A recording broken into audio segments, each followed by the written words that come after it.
Mercredi, les métiers de l'hôtellerie et de la restauration de l'Isère étaient en fête sur la place Victor Hugo de Grenoble. Apprentis comme professionnels, en tenue de salle ou en vêtements décontractés, ils sont venus se départager dans une course des garçons de café servis sur un plateau. Demain, j'enlève les hauts, un propriétaire qui interdit l'accès de son domaine situé dans une réserve naturelle, des randonneurs qui lancent une pétition pour l'accès à tous aux espaces naturels. Bienvenue dans les Hautes-Chartreuses, c'est le feuilleton de la fin de l'été. Et puis, qui était Rose Valland? C'est ce que nous découvrirons à la fin de ce JT avec Alice Buffet, la directrice du musée de la Résistance et de la déportation de l'Isère. Des objets personnels ayant appartenu à cette Iséroise qui a sauvé des milliers d'œuvres d'art viennent d'intégrer la collection du musée. Bonsoir à tous, ravi de vous retrouver dans ce JT du jeudi 21 septembre 2023. Du lundi au vendredi à partir de 18h, l'essentiel de l'actualité du Grand Grenoble. Il paraît qu'il suffirait de traverser la rue pour trouver un emploi dans la restauration. Mais mercredi après-midi, place Victor Hugo, il fallait aussi faire preuve de dextérité pour piquer un sprint avec un plateau supportant quelques bouteilles, des verres et évidemment un café. L'Union des métiers et des industries de l'hôtellerie de l'Isère organisait sa traditionnelle course des garçons et des filles de café, Ambre Crozet. 5, 4, 3,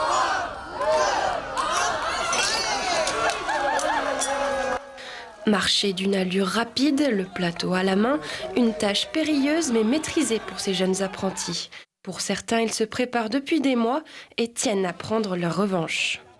Cette année, je me suis beaucoup entraîné cet été, donc très honnêtement, je pense au moins aller en finale, minimum.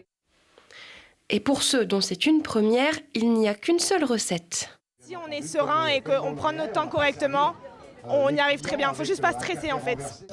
Classés par catégorie, les compétiteurs se sont affrontés une après-midi entière. Le parcours est sinueux, l'habileté et la souplesse sont de mise, même si quelques accidents de parcours viennent stopper la course de certains. Une fois la ligne d'arrivée franchie, le plateau doit être intact pour passer à l'étape suivante. Organisateurs et spectateurs sont bien présents pour soutenir les candidats, surtout pour les jeunes qui débutent dans la profession. Les gamins sont heureux, ils sont fiers de ce qu'ils font.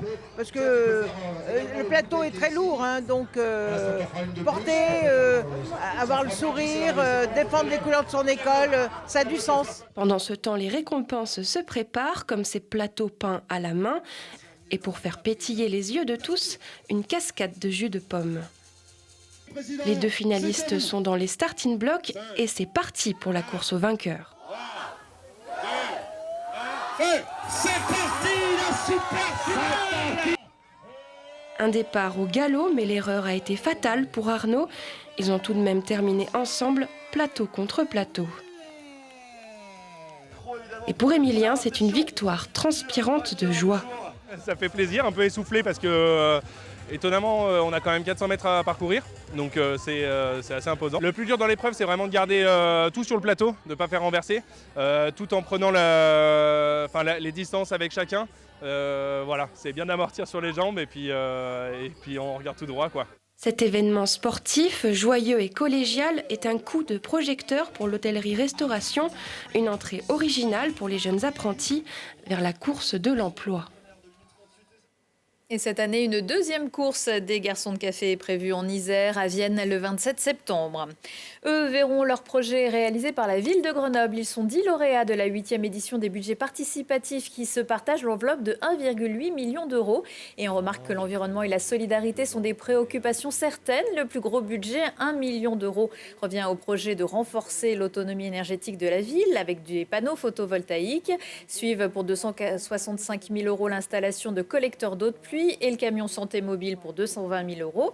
Puis l'Objotech, la plantation participative de forêts urbaines, un lieu sûr pour les femmes ou encore la biodiversité en ville. Cette année, 5 175 Grenoblois ont voté. Le record de 2016 avec 7 073 votants tient toujours. Une querelle de sommet débutait en plein milieu de l'été. Depuis début août, Bruno de Quinsonnas-Audinot interdit aux randonneurs l'accès de sa propriété de 750 hectares située sur les Hautes-Chartreuses. Une réserve naturelle qui compte parmi les plus beaux paysages de la région, comme la Tour Percée. Également propriétaire du château du Touvet, le marquis fait valoir une surfréquentation de son territoire. Il a aussi mandaté sur ses terres une société pour y organiser des chasses privées, ce qui n'est pas incompatible avec le statut de réserve naturelle, mais fait grincer les dents de pas mal de marmottes. Une pétition en ligne a été lancée le 1er septembre pour réclamer la liberté d'accès pour tous et toutes à la réserve naturelle des Hautes-Chartreuses. Pris entre deux feux, le parc naturel régional de Chartreuse rappelle le droit tout en espérant le voir évoluer. On est tous d'accord, c'est horrible. C'est-à-dire, effectivement, on découvre que du patrimoine est privé. Alors du patrimoine, on avait l'habitude avec certains châteaux, certaines maisons, certains domaines qui sont privés, c'est comme ça. Et on découvre à travers cette affaire que finalement, l'espace naturel, d'une manière générale, il est souvent privé. Beaucoup de forêts, on se balade en forêt, mais en pratique, on est chez quelqu'un. Alors tant qu'il n'y a pas trop d'abus, tant que ça se passe bien, ça fonctionne. Le jour où il y a des débordements, les propriétaires, que ça nous plaise ou non, ils ont des droits et ils essayent parfois de réguler un petit peu. Et c'est là où on en est. Moi, je ne suis pas le défenseur des chasseurs, mais après, je me mets à la place des randonneurs et je suis randonneur plus que chasseur, je vous le dis tout de suite. Mais en tant que randonneur ou montagnard, moi, j'ai du mal avec tout ça, évidemment. Tout le monde a de la difficulté. Et on est tous incroyablement étonnés de voir la complexité des réglementations, des lois. Et nous, on travaille, quand je dis nous, le parc et d'autres, pour que les députés et les sénateurs reprennent leur copie pour repréciser un certain nombre de choses sur des espaces naturels comme ça. L'autre caillou dans la chaussure des randonneurs, c'est aussi la décision de déplacer le tracé du GR9 qui ne traversera plus le vallon de Marcieux, terre du Marquis. Un changement qui aurait été pris antérieurement à cette histoire, selon le parc de Chartreuse. Un sujet qu'abordera également Thibault Leduc ce soir dans Si on parlait avec ses invités, le collectif Droit à la Nature qui a donc lancé cette pétition en ligne contre le projet d'interdiction de la randonnée sur les Hautes-Chartreuses pour laisser la place aux chasseurs. Au programme également les châteaux forts du Dauphiné reconstitués un à un dans un livre par un passionné d'histoire et les tendances déco de la rentrée proposées par une designeuse d'intérieur. Résister contre l'ordre établi, c'est ce qu'a fait avec énormément de courage Rose Valland. Pourtant, son histoire n'est connue que depuis quelques années à peine. Alice Buffet, bonsoir. Bonsoir. Vous êtes la directrice du musée de la Résistance et de la Déportation de l'Isère et vous venez d'accueillir au musée de nouvelles archives familiales de Rose Valland qui vous ont été remises par son ayant droit, Christine Vernet. On va y revenir, mais avant ça, est-ce que vous pouvez nous dire qui était Rose Valland ? Alors Rose Valland, c'est une personnalité, en effet, vous l'avez souligné, qui a été oubliée pendant de nombreuses années. Elle a été attachée de conservation au musée du Jeu de Paume pendant la période de la Seconde Guerre mondiale, au moment où ce musée a été le point central du passage de l'ensemble des œuvres d'art et objets qui ont été pillés par les nazis et en vue d'être envoyés en Allemagne. Donc c'est une Iséroise. Elle s'est retrouvée dans ce musée de la salle du Jeu de Paume, puisqu'en fait les musées français avaient mis de côté leurs œuvres pour qu'elles ne soient pas prises par les Allemands. Et puis eux, les Allemands sont allés prendre chez les gens, en priorité évidemment chez les personnes juives, les œuvres d'art. Oui, tout à fait. En fait, il y a eu un pillage organisé et une spoliation organisée, et notamment des familles juives dont les biens ont été saisis par les Allemands, et notamment les collections privées qui ont transité par le musée du Jeu de Paume, là où travaillait Rose Valland avant d'être envoyée en Allemagne. Voilà, donc elle a noté toutes ces œuvres qui disparaissaient. Elle avait son petit cahier. Après la guerre, elle est partie en Allemagne, essayer de récupérer, de retrouver tout ça. En effet, elle a réussi à se maintenir aussi au musée du jeu de paume pendant la guerre. C'était une des seules femmes d'ailleurs dans le musée. Et grâce à cette place-là, elle a pu noter scrupuleusement, en effet, dans des carnets, les œuvres qu'elle a vues passer par le musée du jeu de paume avant de partir en Allemagne. Et donc, grâce à ce travail de fourmi, après la guerre, elle a en effet participé à la récupération artistique. Et grâce à ce travail, elle a pu faire revenir en France près de 60 000 œuvres d'art. Pourquoi son histoire est restée si longtemps méconnue ?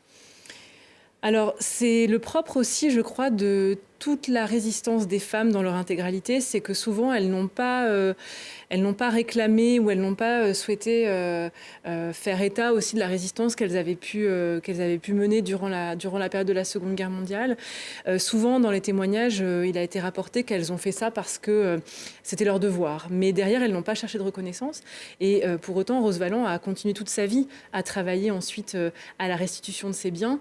Et donc, ça a été le travail d'une vie qu'elle a mené finalement assez discrètement jusqu'à ce que son histoire soit aussi remise en avant grâce notamment à l'association La Mémoire de Rose Valland qui a vraiment œuvré pour rétablir aussi cette figure et rétablir tout le travail et la résistance qu'elle a mené. Et son travail pourrait bien avoir une autre issue, puisque depuis cet été, il y a une demande même pour que ses cendres puissent entrer au Panthéon. Pour l'instant, elle est enterrée en Isère, mais... Il paraît, en effet, oui. Alors, de quoi est composé le don que le musée vient de recevoir ? Alors, il s'agit de ses archives privées et personnelles, puisqu'en fait, évidemment, toutes les archives qu'elle a produites dans le cadre de son travail sont des archives publiques qui sont conservées à la Courneuve, dans les archives du ministère des Affaires étrangères. Et ce qui arrive aujourd'hui au musée de la Résistance et de la déportation de l'Isère, c'est vraiment tout ce qui concerne ses archives personnelles qui ont été conservées par la famille et qu'aujourd'hui, elle a souhaité donner et faire rentrer dans les collections départementales. Qu'est-ce qu'on apprend sur elle ? On apprend qu'elle a été une élève studieuse aux Beaux-Arts de Lyon. On apprend aussi son amour de l'art.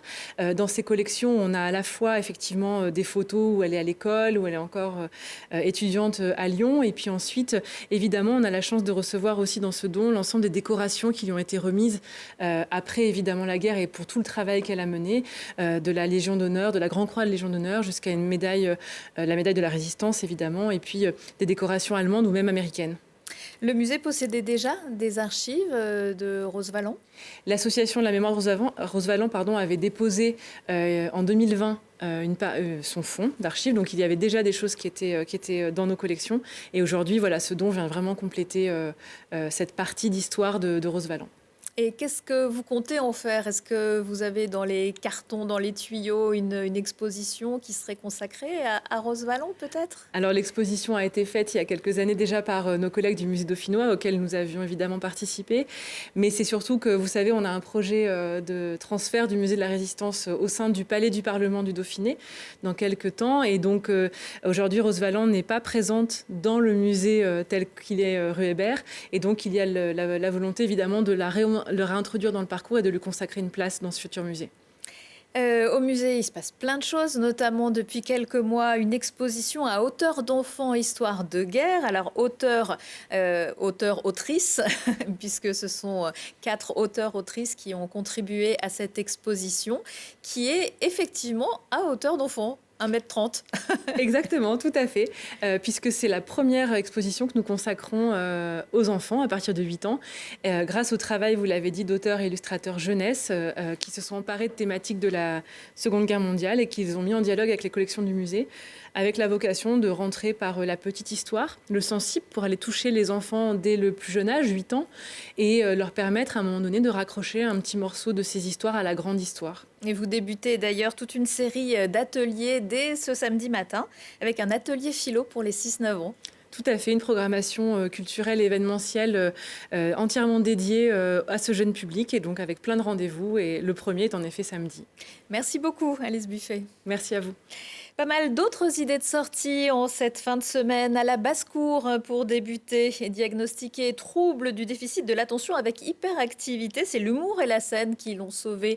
Louis Bonnour se produit à partir de ce jeudi et pour 3 soirs sur la scène du Café-Théâtre grenoblois de la basse-cour. Donc, ce Lillois expatrié a récemment fait la première partie de Gad Elmaleh au summum. Et quand un nordiste débarque à Grenoble, ville écolo, pour demander un café, voilà ce que ça donne. Bonjour, je voudrais un café au lait s'il vous plaît. Oui, bien sûr, avec du lait de vache, du lait végétal, du lait d'avoine, du lait de riz, du lait de soja, du lait de coco, du lait d'amande. Voilà, vous pouvez retrouver Louis dans les soirées Comédie Club de Bar de Rire, une association grenobloise à laquelle nous avons déjà consacré un reportage il y a quelque temps. C'est le grand succès de la compagnie des Gentils, la carriole fantasque de Monsieur Vivaldi fait halte à l'avant-scène de Saint-Égrève vendredi soir. Un groupe de personnages hauts en couleur qui découvre dans une carriole un squelette, celui de Monsieur Vivaldi, avec ses partitions et son violon et décide de lui rendre hommage. Un spectacle cabaret dans lequel la troupe iséroise réinterprète des classiques du répertoire français du début du XXe siècle dans un décor de briques et broc pour suivre une histoire rocambolesque. C'est un autre Vivaldi dont il sera question vendredi soir à l'occasion de la présentation de saison du Jeu de Paume à Visil. On peut compter sur Marc et Mathias, les deux compères du spectacle Les 4 saisons, avec un peu de Vivaldi pour mettre de l'ambiance après les discours. Un voyage dans le temps où l'absurde et quelle que soit la saison abordée, la chanson est prétexte à des mises en scène désopilantes et notez la pertinence des tenues vestimentaires. Ambiance plutôt cuir avec le groupe Marianique qui sera lui en concert à l'Atrium au Fontanil vendredi soir avec ses acolytes habituels. L'auteur, compositrice, interprète proposa des titres de son album Comeback inspiré de ses divers séjours à Londres. Un live Brit-rock alternatif débordant d'énergie. Retour de l'actu dans 1 heure et en replay sur télégrenoble.net. On se quitte avec la pop feutrée de Pills of Tomorrow, menée par le duo grenoblois Laurent Gouviot et Nathalie Valion. Le groupe sera vendredi soir à la Maison de la Musique de Mélan pour présenter son album qui sort en ce moment. Un concert gratuit. Excellente soirée à tous.